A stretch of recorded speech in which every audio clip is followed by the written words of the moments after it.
हुनुहुन्छ आउनुहुन्छ होला मम पनि आउनुहुन्छ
यसरी भेला भइसकेका छौँ यहाँ उपस्थित रहनुहुने दिनुभएको छु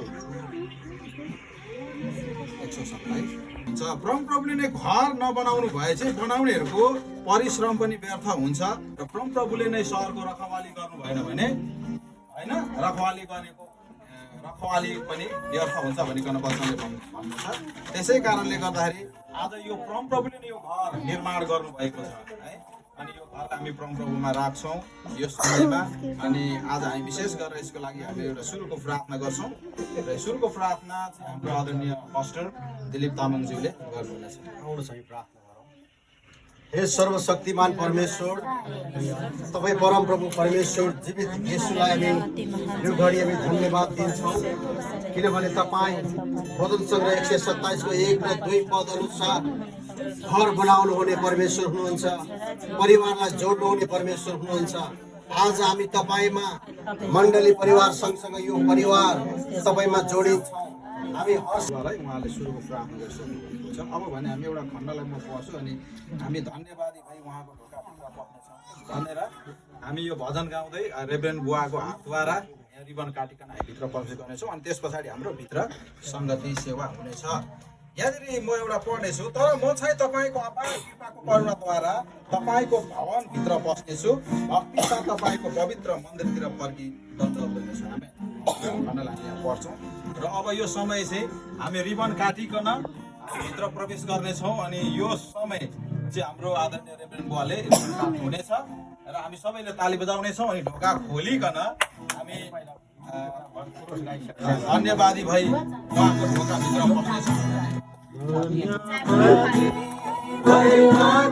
ढोकाभित्र पस्नेछौँ।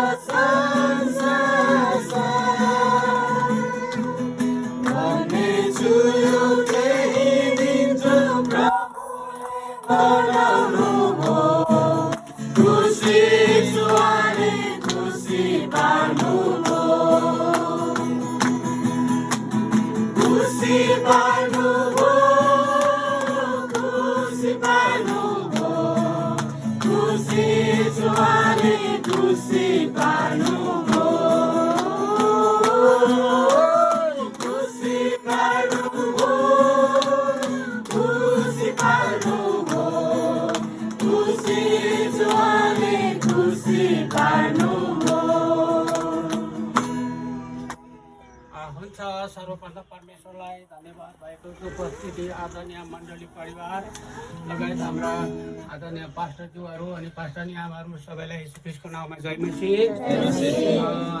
यो आज हाम्रो उत्तम पुरामीको घरको ढोका खोल्नलाई परमेश्वरको चरण हामी आएका छौँ, भेला भएका छौँ र र त्योभन्दा पहिले म एउटा खण्डलाई हेरेर म यहाँ काट्छु है त रिबन।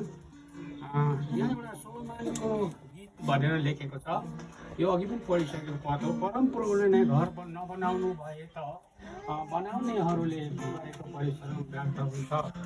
परमेश्वरले सहरको रक्षा गर्नु भए त पालेहरूले गरेको रखवाली व्यर्थ हुन्छ।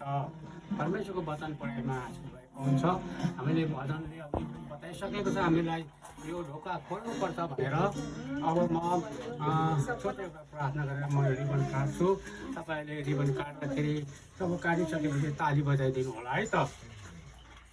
आउनुहोस् म हामी प्रार्थना गर्छौँ। परमेश्वर तपाईँलाई धन्यवाद दिन्छु। आज हाम्रो आफ्नो दास छोरा उत्तमको घरको ढोकाको रिबन काट्नलाई म प्रभु त यहाँ तयार भएको छु। प्रभु परमेश्वरले सहायता गर्नुहोस् प्रभु।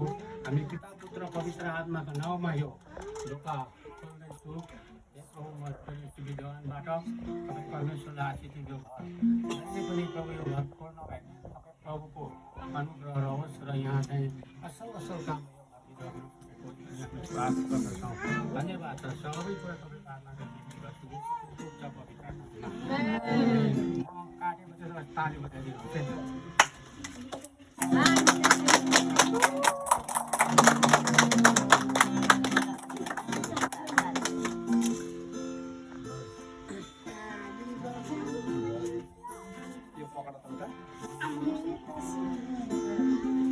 हुन्छ अब यो ढोका खोला छैन